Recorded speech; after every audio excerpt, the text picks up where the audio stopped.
இந்த வீடியோவை உங்களுக்கு வழங்குவோர் மாலை முரசு செய்திகள் தொலைக்காட்சியின் படிப்போம் ஜெயிப்போம் உயர்கல்வியை தேர்ந்தெடுப்பதில் உள்ள சந்தேகங்களை தீர்க்கும் நிகழ்ச்சி தினமும் மாலை 5 மணிக்கு. வணக்கம். மாலை முரசு செய்திகளை விரிவாக பார்ப்பதற்கு முன் தலைப்புச் செய்திகளை பார்க்கலாம். எந்த ஷா வந்தாலும் தமிழ்நாட்டை ஆள முடியாது என முதலமைச்சர் மு க ஸ்டாலின் திட்டவட்டம்.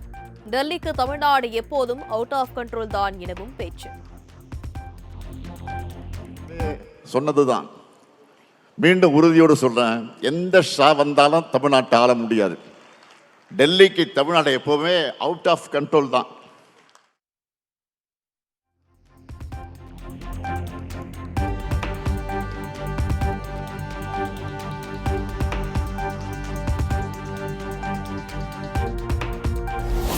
ஒட்டுமொத்தமாக பாஜகவின் பிடியில் சென்றிருக்கிறது அதிமுக. ஒட்டுமொத்த தமிழ்நாட்டையும் பாஜகவின் பிடிக்குள் கொண்டு செல்லவே எடப்பாடி பழனிசாமி துடிப்பதாக முதலமைச்சர் மு க ஸ்டாலின் குற்றச்சாட்டு.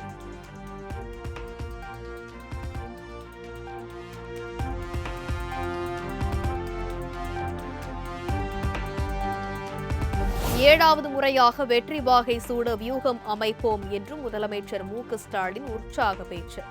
கண்ணு கெட்டிய தூரம் வரை எதிரிகளே இல்லை என ஆணவ குரலில் சொல்பவன் நான் அல்ல என்று திட்டவட்டம். மமதையில் பேசுறவன்ல, கண்ணு கெட்டிய தூரம் வரை எதிரிகளே இல்லைன்னு ஆணவ குரல் சொல்றவன்ல. எந்த காலத்திலையும் எனக்கு ஆணவமோ மமதையோ வராது. என்னை பொறுத்தவரையில் பணிவுதான் தலைமை பண்பின் அடையாளம்.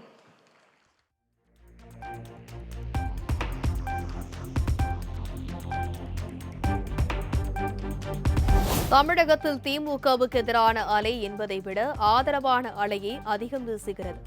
சூரியன் நிரந்தரமானது, அதுபோல் திமுகவும் நிரந்தரமானது என்றும் திமுக பொதுக்கூட்டத்தில் முதலமைச்சர் பேச்சு.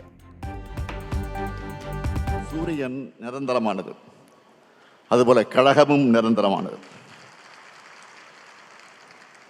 கழகம் எப்படி நிரந்தரமானதோ அதுபோல நம்முடைய கழக ஆட்சியும் நிரந்தரமானது என்ற நிலையை நாம் உருவாக்கணும்.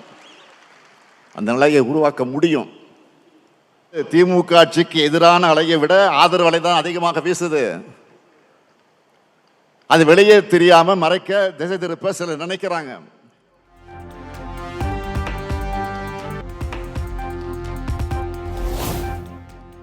நாம் தொடர்ந்து வெற்றி பெறுவதற்கு நமது கூட்டணியும் ஒரு காரணம். தமிழ்நாட்டிலேயே ஒரு கூட்டணி இத்தனை தேர்தல்கள் வரை தொடர்ந்ததாக வரலாறு இல்லை என்றும் முதலமைச்சர் நிகழ்ச்சி பேச்சு. நான் தலைவராக பொறுப்பேற்றதிலிருந்து நம்ம தொடர்ந்து வெற்றி பெறுவதற்கான காரணங்களை ஒண்ணு நம்ம கூட்டணி. தமிழ்நாட்டு வரலாற்றிலே ஒரு கூட்டணி இத்தனை தேர்தல்களுக்கு தொடர்ந்ததாக வரலாறு கிடையாது. நம்ம வெற்றி கூட்டணி வலுவா தொடர்ந்ததுன்னா அதுக்கு காரணம் நம்ம கூட்டணி தோழர்களை நாம் மதிச்சு செயல்படுறோம். நம்ம கூட்டணி கட்சி தலைவர்கிட்ட நான் எப்படி நட்போடும் பாச உணர்வோடு பழகுகிறேனோ நீங்களும் அதே உணர்வோடு கூட்டணி கட்சியோடு சேர்ந்து செயலாற்றணும். சில இடங்களில் முரண்பாடுகள் இருக்கலாம், இருந்தாலும் பேசி விட்டு கொடுத்து பணியாற்றணும்.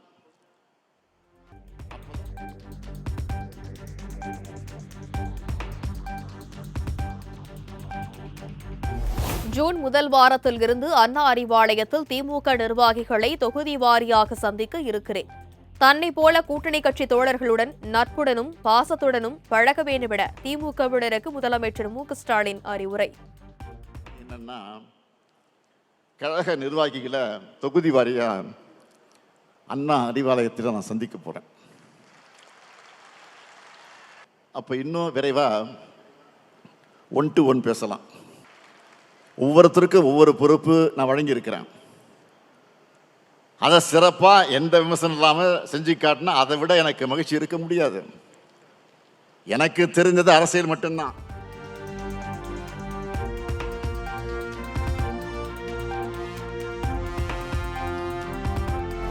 ஓரணியில் தமிழ்நாடு என்ற பெயரில் உறுப்பினர் சேர்க்கையை முன்னெடுக்க திமுக பொதுக்குழுவில் முதலமைச்சர் மு க ஸ்டாலின் அறிவுறுத்தல்.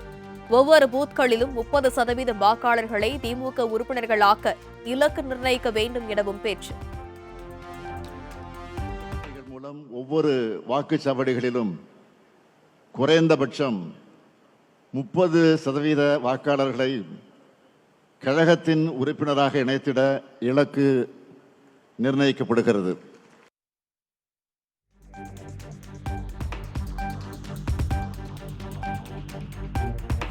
திமுக தான் தமிழ்நாட்டுக்கு துரோகம் விளைவிக்கிறது.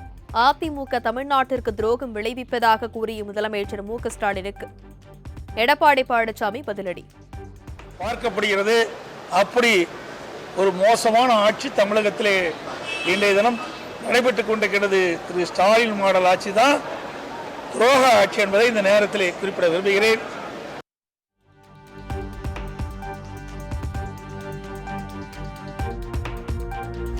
மதுரையில் தூர்வாரப்படாத சாக்கடை கால்வாய்கள் துணியால் திரையிட்டு மறைக்கப்பட்ட அவலமே மோசமான ஆட்சிக்கு சாட்சி. அதிமுக பொதுச் செயலாளர் எடப்பாடி பழனிசாமி விமர்சனம். வரும்போது அவருக்கே பிடிக்காம தான் அந்த திரை போட்டு அந்த சாக்கடை கழிவு நீர் வெளியே செல்லுகின்ற அந்த கால்வாய் தூர்வாராமல் மிக மோசமாக துர்நாற்றம் அடித்துக் கொண்டிருக்கிறது. அவர்களுக்கே பொறுக்காம தான் கை போட்டு மறைச்சிருக்கிறாங்க. அப்படியே அவ்வளவு ஆட்சி தமிழகத்தில் நடைபெற்றுக் கொண்டிருக்கிறது.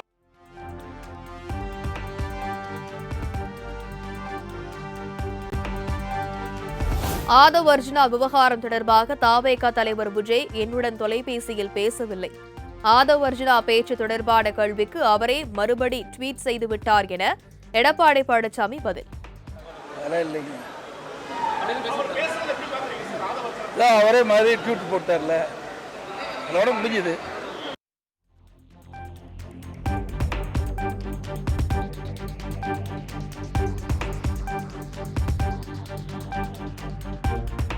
மாநிலங்களவை தேர்தலில் அதிமுக சார்பில் வேட்பாளர்களாக வழக்கறிஞர் இன்பதுரை, செங்கல்பட்டு மாவட்ட நிர்வாகி தனபால் அறிவிப்பு.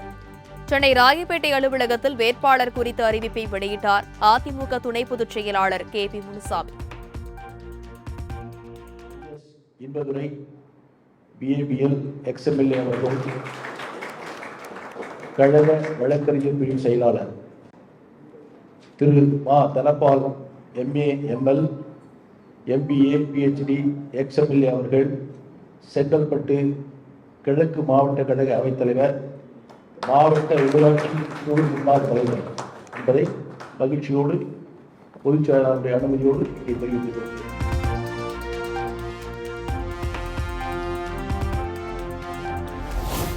அதிமுக சார்பில் தேமுதிகவுக்கு தற்போதைக்கு மாநிலங்களவை சீட் வழங்கப்படாது.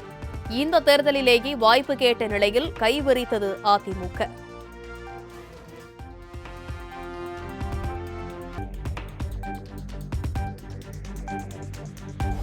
அதிமுக கூட்டணியில் நீடிப்பது குறித்து கடலூரில் அடுத்த ஆண்டு ஜனவரி 9ஆம் தேதி நடைபெறும் மாநாட்டில் அறிவிக்கப்படும். தங்கள் கூட்டணியில் தேமுதிக தொடர்வதாக அதிமுக அறிவித்திருந்த நிலையில் பிரேமலதா விஜயகாந்த் பேட்டி. ஜனவரி மாதம் 9ஆம் தேதி கடலூர் மாவட்டத்தில் எங்களுடைய நிலைப்பாடு கூட்டணி எல்லாமே நாங்கள் அறிவிப்போம் என்று நாங்கள் ஏற்கனவே சொல்லியிருக்கோம். இன்னும் 2-3 நாட்களில் 234 தொகுதிக்கும் பொறுப்பாளர்கள், மாவட்ட பொறுப்பாளர்கள் அறிவிக்க இருக்கிறோம். அது மட்டும் கிடையாது, எங்களுடைய கட்சியின் வளர்ச்சியை நோக்கி நாங்கள் இந்த 6 மாத காலம் பயணிக்க இருக்கிறோம். அதனால் தேமுதிகவும் உறுதியாக அரசியலில் தேர்தலை நோக்கி தான் எங்கள் பயணமும் இருக்கும் என்பதை இந்த நேரத்தில் நான் தெரிவித்துக் கொள்கிறேன்.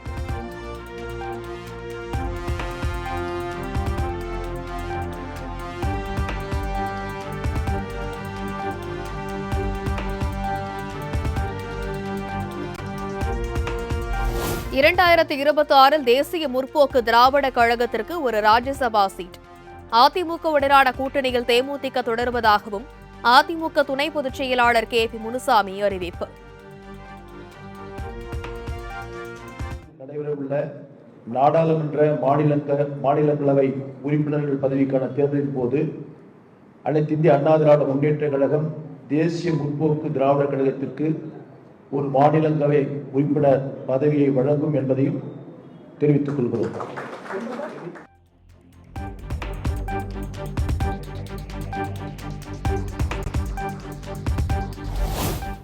தேமுதிகவுக்கு மாநிலங்களவை சீட் தருவதாக கூறி கடமையை செய்துள்ளது அதிமுக என பிரேமலதா விஜயகாந்த் பேட்டி. 2026 தேர்தலை ஒட்டியே தேமுதிகவின் அடுத்த கட்ட அரசியல் நகர்வு இருக்கும் என திட்டவட்டம். தேர்தலை ஒட்டிதான் அரசியல். எனவே 2026 தேர்தலை ஒட்டிதான் ராஜ்யசபா சீட்டும் அறிவிக்கப்பட்டிருக்கிறது.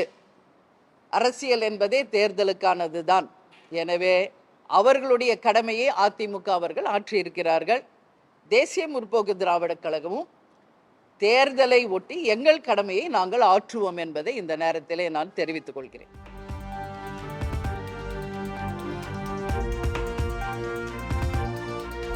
திமுகவில் கல்வியாளர் அணி, மாற்றுத்திறனாளி அணி என புதிதாக 2 அணிகள் உருவாக்கம். திமுக சார்பு அணிகளின் எண்ணிக்கை 25ஆக உயர்வு.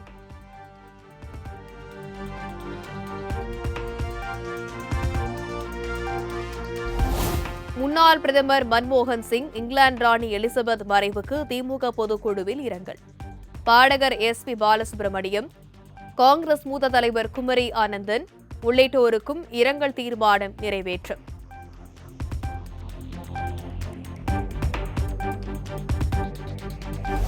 மதுரை திமுக பொதுக்குழு கூட்டத்தில் இரங்கல் தீர்மானங்கள் நிறைவேற்றம். பகல்காம் தீவிரவாத தாக்குதலில் உயிரிழந்தவர்களுக்கு தீர்மானம்.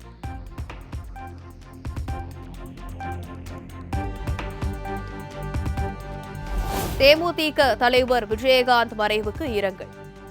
திமுக பொதுக்குழு கூட்டத்தில் இரங்கல் தீர்மானம் நிறைவேற்றம்.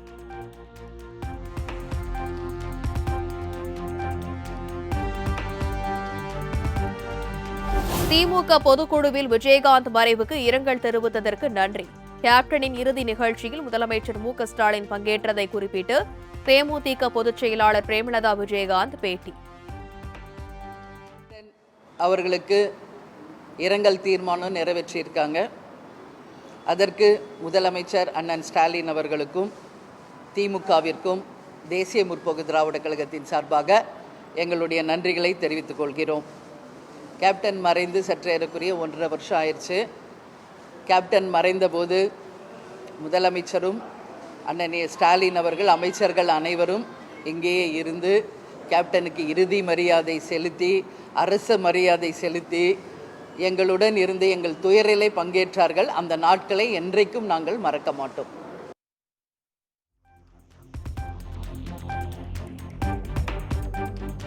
பாமகவின் நிர்வாகிகள் நீக்கம் செய்யப்பட்டது செல்லாது என அன்புமணி அண்மையில் கருத்து தெரிவித்ததன் எதிரொலி. செல்லுவது செல்லாது, செல்லாதது செல்லும் என சிரித்தபடி பதிலளித்த ராமதாஸ்.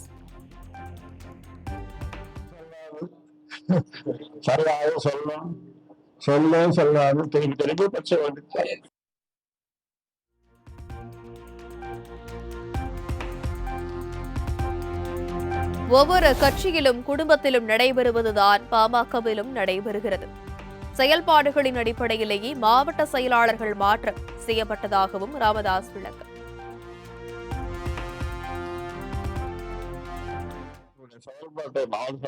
செயல்பாட்டை பார்த்து மறுபடியும் மாற்றம் வேற ஒருத்தர் வருவாங்க. எல்லா கட்சியும் நடக்கும்.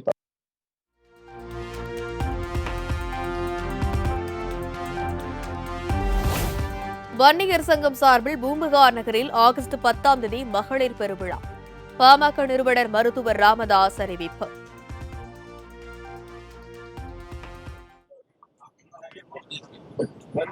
மகளிர் சங்க மாநாடு பூம்புகாரில் நடத்த வேண்டும் என்று முடிவு செய்திருக்கிறோம். ஆகஸ்ட் 10ஆம் தேதி அந்த மாநாடு நடைபெறும்.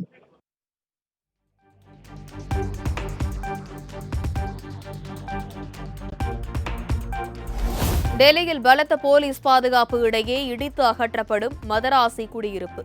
370 குடும்பத்தினரில் 189 பேருக்கு மட்டும் மாற்று இடம் வழங்கப்படும் என்ற அறிவிப்பால் தமிழர்கள் வேதனை.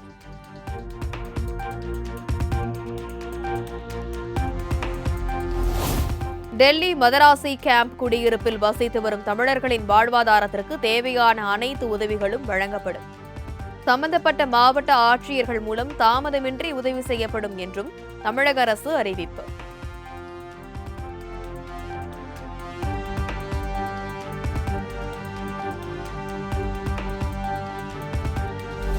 அஞ்சலை அம்மாள் பிறந்தநாளை ஒட்டி பனையூரில் உள்ள தாவேக அலுவலகத்தில் அவரது சிலைக்கு விஜய் மரியாதை. விடுதலை போராட்ட களத்தில் அஞ்சலை அம்மாள் போர்க்குணம் போற்றுதலுக்கு உரியது என எக்ஸ் தளத்தில் பதிவு.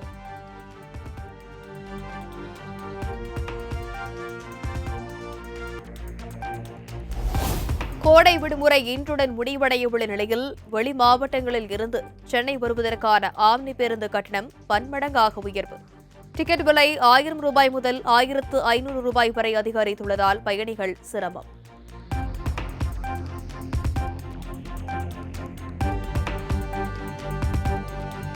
தமிழகம், புதுச்சேரி, காரைக்காலில் இன்றும் நாளையும் இடி மின்னலுடன் கூடிய மிதமான மழைக்கு வாய்ப்பு. வரும் 3ஆம் தேதி முதல் 7ஆம் தேதி வரை லேசான மழை பெய்யும் என்றும் வானிலை ஆய்வு மையம் தகவல்.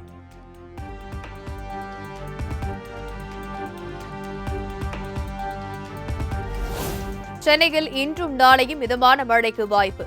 மேற்கு திசை காற்றின் வேக மாறுபாடு மழை பெய்யும் என வானிலை ஆய்வு மையம் தகவல்.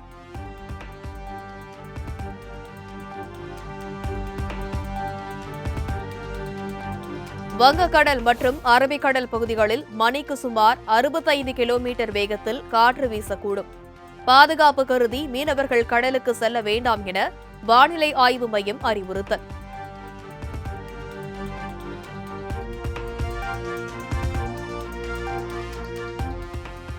திருவண்ணாமலை அண்ணாமலையார் கோவிலில் பக்தர்கள் வரிசையில் நின்றபோது வாக்குவாதம் ஏற்பட்டு கைகலப்பு. ஆந்திரா, கர்நாடக பக்தர்கள் ஒருவரை ஒருவர் சரமாரியாக தாக்கிக் கொண்டதால் பரபரப்பு.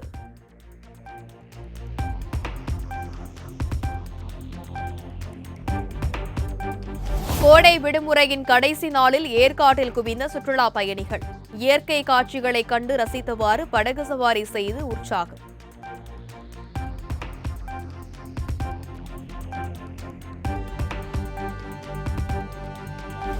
கோடை விடுமுறையின் இறுதி நாளில் வேளாங்கண்ணியில் குவிந்த சுற்றுலா பயணிகள் வெப்பத்தின் தாக்கத்தை தணிக்க கடலில் உற்சாகமாக குளியலிட்டு குதூகலம்.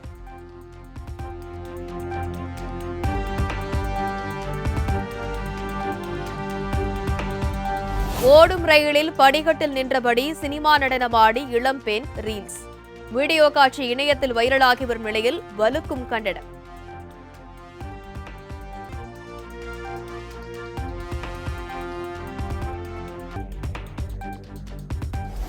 செஞ்சி அருகே சிலிண்டர்கள் வெடித்து சிதறியதில் அடுத்தடுத்த 3 வீடுகள் இடிந்து தரைமட்டம். வீட்டில் ஆட்கள் இல்லாததால் பெரும் உயிர் சேதம் தவிர்ப்பு.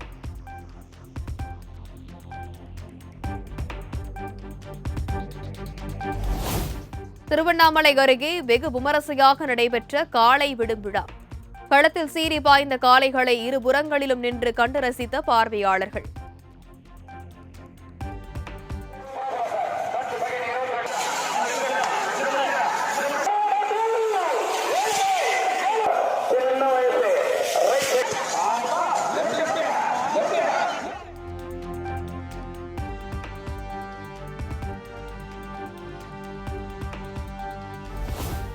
சேலம் மாவட்டம் மேட்டூர் காடையாம்பட்டி ராட்சத கூட்டு குடிநீர் குழாயில் உடைப்பு.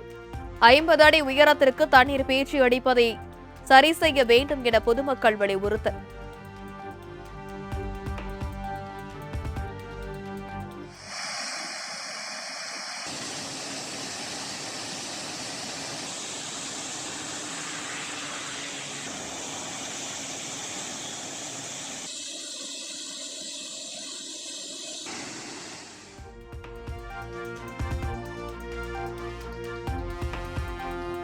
புதுச்சேரியில் ஆபரேஷன் சிந்தூருக்கு நன்றி தெரிவித்து ராயல் சல்யூட் ஊர்வலம்.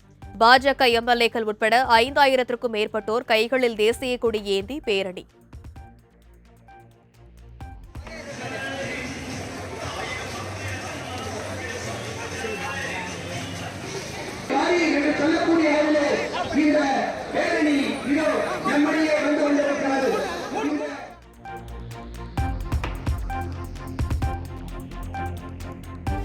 கொட்டி தீர்த்த கனமழையால் திரும்பிய பக்கமெல்லாம் வெள்ளக்காடாக காட்சியளிக்கும் இம்பால்.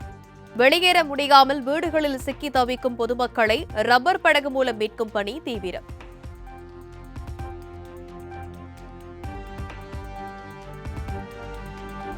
சிக்கிம் மாநிலத்தில் கொட்டி தீர்த்த கனமழையால் டீஸ்தா நதியில் கடும் வெள்ளப்பெருக்கு.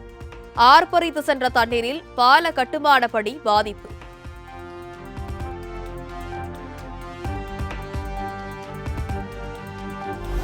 ராஜஸ்தான் மாநிலம் ஜெய்சால்மர் எல்லையில் பாதுகாப்பு பணியில் மகளிர் படையினர் தீவிரம்.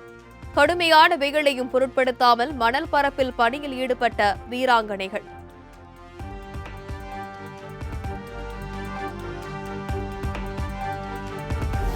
பெங்களூருவில் ஆட்டோ ஓட்டுநரை இளம்பெண் ஒருவர் செருப்பால் அடித்த சம்பவம் வீடியோ இணையத்தில் வைரலாகி வரும் நிலையில் போலீசார் விசாரணை.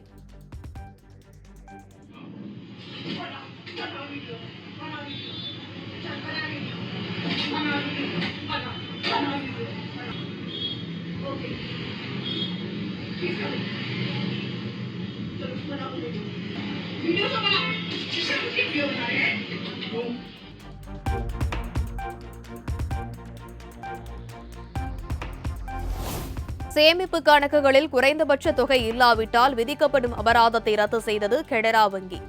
ஜூன் 1 முதல் இது நடைமுறைக்கு வருவதாக அறிக்கை வெளியீடு.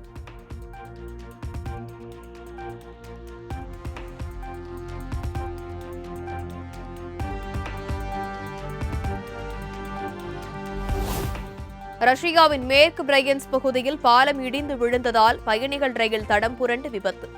கன்னிமைக்கும் நேரத்தில் நிகழ்ந்த விபத்தில் 7 பேர் பலி, 30க்கும் மேற்பட்டோர் படுகாயம்.